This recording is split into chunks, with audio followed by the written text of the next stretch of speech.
presidential anointment doesn't always get a recipient elected. It happened to every single chosen one since Fidel Ramos' Joe de Venecia in the 1998 elections. So now the question is, will President Duterte break the cycle by getting longtime right-hand man and now Senator Bong Go elected as president?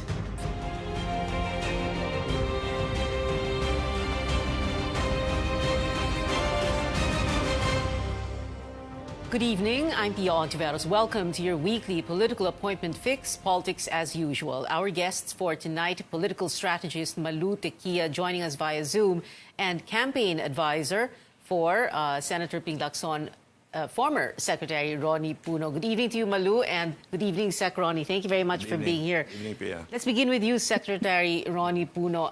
Tell us the story again of the 1992 elections and how FVR won. Monching Mitra was chosen, hindi ba, by the LDP to be its standard bearer, and the administration of Cory Aquino was expected to support him. So what happened so that we can get a better appreciation of presidential anointments and how they affect the process? I don't know what the internal developments are within the LDP at the time, but at some point, President Aquino decided to support President Ramos, who broke away from the party and formed his Lakas party. Yes. Actually, the bulk of the LDP remained with Speaker Mitra, although the people closest to President Aquino really started to help President Ramos. So it was a very rather short campaign, but very effective one. And I think that if we're talking about the power of presidents to help their designated successors, I think President Aquino was probably the biggest factor in making President Ramos win. Of course, President Ramos had his own popularity because he was an acknowledged hero of the EDSA revolution. Yeah. And yung campaign EDSA 92, naalala ko. Correct, yes. He capitalized on the fact that the people believed in him because of his performance during the EDSA revolution, and even as a cabinet minister during the early periods of President Aquino's term. So both the record in his long public service plus the popularity because of EDSA, I think contributed to his victory. But of course, the help of President Aquino and their close allies were critical in his winning. Okay, so it was the anointment by, well, at the time, still a popular president, Cory Aquino. Yes. And then, like you said, FVR's record and EDSA hero status. And then the other not-so-best-kept secret was a Ronnie Puno. No, actually, those things get blown out of proportion. Actually, the candidate was a great candidate. Yeah. He was working with the machinery of a very popular sitting president, and I think those were the main factors. And there were 7 candidates, if you will remember. Yes. So you didn't really need to win, half of the electorate. Just 23%. Yeah, exactly. Yeah. And that was probably in the reserve of votes that they already both had in any case. And then as opposed to someone like Monching Mitra, a veteran politician, they even called him a traditional politician, a trapo, as opposed to a new face. Ganon? Well, Speaker Mitra at the time had the support of all the congressmen, but of course, as the election came closer, and as the support of President Aquino towards President Ramos became more evident, I think a lot of the members of the LDP probably thought that, it would be in their interest and in their constituency's interest to go with the decision of President Aquino to support President Ramos. Okay. Well, Malu Tequia, back in 1992, where were you at the time, and who were you with, and how did you view presidential anointments at that time? Malu? I wasn't with any presidential candidate then. I was doing congressional races. But essentially, it was conventions during that time were very important. Yes. And you would see that after that LDP convention, when Speaker Mitra was proclaimed, everyone thought that would have been the candidate until Secretary Ramos bolted out, and it was a dramatic stance made by the Defense Secretary, and he was able to group together and put that party and effectively run the campaign. So my sense with endorsement essentially is you have to look at the approval rating of the person endorsing. Do they have the so-called what do you call this? The tail, Cory Magic. Tail of the to hang on. Yeah, coattails. Coattails. To hang on and really win. Coattails based on the strength of the endorser. We've seen from that time on, the endorsers never really figured out after President Ramos until I guess, there has been no successful endorser wala. to convert their candidate into the winning column. Okay. So talagang combination of factors. So ito, today, 2021, we're looking at the 2022 election. So we have President Duterte. He wants Bong Go as his successor. And there's a saying that goes, and making it up by the way, no? Presidential anointments can only do so much. So, you have a popular President Duterte. So is it too simplistic to say dahil popular si Digong and he likes Bong, therefore those who like Digong will vote for Bong? We're going to ask our guests tonight, Ronnie Puno and Malu Tiquia, to answer that question when we come back. Politics as usual. We'll be right back.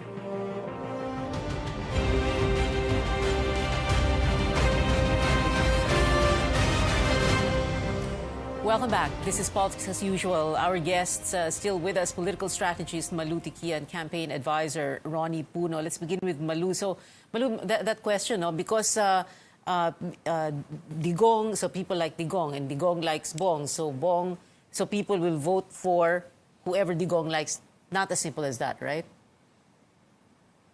It's not that simple as that. For the basic reason, Senator Go came into our midst only in 2016. So that's like 5 years and 5 months being in the public realm.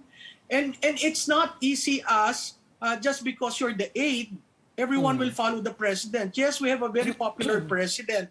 But it takes more than just being around and being active in the arena. If you're going to look at tandems, the tandem of Lacson and Soto have all the experience, combined experience. When you pit them against Senator Go, medyo mahihirapan yun. And then there is no vice president. It's a very ludicrous situation where the administration doesn't have one ticket. There is no single ticket. And because of the way things have been dealt out, it would appear that the BBM Inday Sara ticket will be the push and pull against Ago without a vice president. So whether Inday Sara will accept being guest, or whether she will stick with BBM, that's the big question. But I think... But that's gonna be weird if she's kung mag-guest candidate siya kay Bongo, ano yun? Tapos candidate... Diba, napakahirap napakahirap i-explain sa taong bayan. Kaya nga yung movement ng dalawa, si BBM at si Mayor Sara sa Tagum, nakita mo talagang... silang dalawa ang gumagalaw. Sa tingin ko, that would be a strategy, that it will be a tandem. They will move as a tandem, as everyone should. Because it's going to be very hard to get a split ticket in 2022. Yeah. Well, kanina sabi mo, di ba, experience, no? When Bongo says, and because he is the anointed of Rodrigo Duterte, when Bongo says, may experience ako because I had an up-close and personal view of, the presidency because I was by the president's side the whole time. Is that good enough? Is that going to be good enough? No. No, for me, it's not, because it takes more than just that to be president. Especially, I have to remind your listeners, we need a leader who has been tested by time, because we are going on a reboot. Yung ekonomiya is very important. And I'm sorry to say this to Senator Go, people are looking for more than just being aid. And what do we really know about Senator Go? That's my question. Yeah. So in other words, we know all Digong cannot rely on his own. candidates. Duterte cannot rely on his own popularity. But hindi ba the problem kasi is that the president daw was hoping that it would be Sara Duterte to run for president, and therefore, and then nasira ang plano, so therefore ganito na yan. Anyway, well, we're talking about the presidential anointment. So in this case, Secretary Puno, so you have Digong anointing Bong Go. So hindi transferable yung popularity ni Presidente kay Bong Go. Well, as you said, no, wala naman na transfer na popularity from the very beginning except for President Aquino. Yeah. I had very many reasons for that. Now, the first reason, I guess, is it's very hard for a president to recommend somebody that is better than him. No? Kasi siyempre, presidente ka na. You've been ruling the country for 6 years. Sino naman ang maituturo mo na sabi mo, mas magaling sa akin yan? None, because nobody would have had the experience that you had. And as Malu says, experience is very important. No? For example, the experience, as she says, of Senator Lacson and Senator Soto, that is unparalleled anywhere. I mean, there's nobody else has that kind of an experience. No? So they don't really need endorsements from anybody. Their endorsement comes from their own performance itself. No, they have proven in everything that they have done that they have the wherewithal, the experience, the courage, and the discipline to be able to do what needs to be done but as president. experience, because they're both senators. So, Yes. what if Bongbong Marcos say, oh, I was a senator, I was a governor, I was a congressman? Well, That that's doesn't true. amount to Then experience. you go down and look at whatever the experience and the performance of each one has been. No, I mean, where have they really been, and what have they really done? And I guess that's where we need to go during this election. Not just analyze what moves they make and react to every next surprising move somebody makes, no? Yeah. But we really have to sell our messages to the people, convince the people that our programs and the experience of our candidates are really what's going to make a difference in their future. Yeah. So, Bongbong Marcos has, of course, had done a lot of things also in his career. But I guess, if you compare with others, you're going to be able to get a better decision on how Ping to... Lacson, chief PNP. So he ran an organization. Senator Lacson has been a legislator for the longest time, and I know that he has a very intimate knowledge of everything that's going on in the country today. His knowledge about the issues in COVID, in national defense, in the lack of jobs, etc., is very detailed because he has been going through all of the legislation and budgets that have gone through Congress. Right. It's very hard to do that.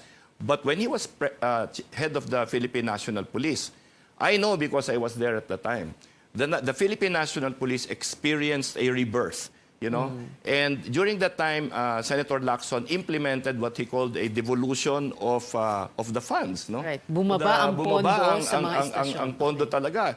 And that was the moral authority that he used to stop corruption in the ranks of the police. Okay. And I think everybody in the PNP is proud of the time when he was chief PNP. So I think if he brings that kind of leadership, that kind of dedication and sincerity to the presidency, our country can sleep well at night. Okay, well, we're still talking about presidential anointment so that the country can sleep well at night.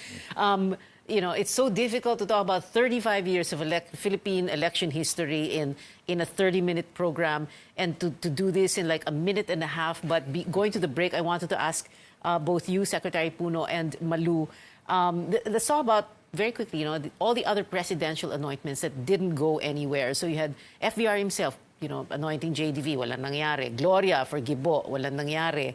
Noy Aquino for Mar in 2016, wala rin nangyari. Ano yung problema dito in a brief and concise manner as possible that you can explain, Secretary Ronnie? Well, for one thing, one of the more prevalent attitudes when we come into a presidential election is people normally want change. Okay, it's very rare Not more of the same. It's very rare that you will see people wanting more of the same. Most of the time, they will look for change, because during the presidency of the existing president, a lot of things would have happened, and some good, some not so good. But people will remember the not so good, because the good stuff they expect and they hope for, because you have promised it to them in any case.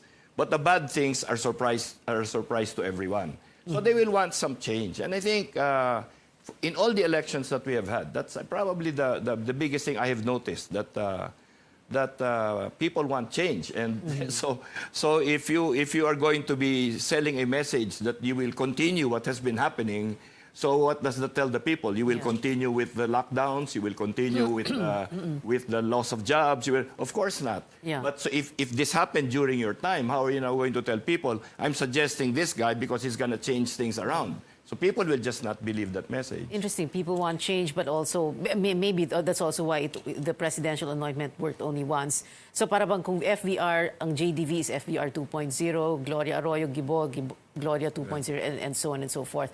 Malu, Tiki, I'm going to ask you to answer the question when we come back. We just need to take a very quick break. More from our guests when we return. This is Politics as Usual.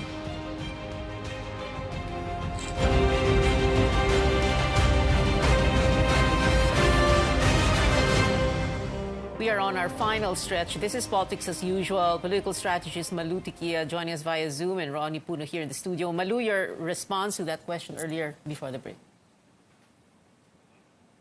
Oops. Audio. Naka-mute ka ba?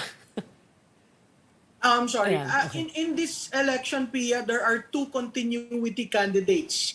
One is someone who is for the same, which is Senator Go, and the other is actually the daughter, Duterte, who wants to stand on her own worth.